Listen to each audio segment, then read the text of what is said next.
Hey guys, in this video, we're going to take a look at how you can adjust the duration required to press and hold on your AirPods on the iPhone 13 series.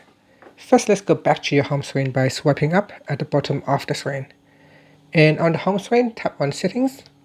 In Settings, go down and tap on Accessibility.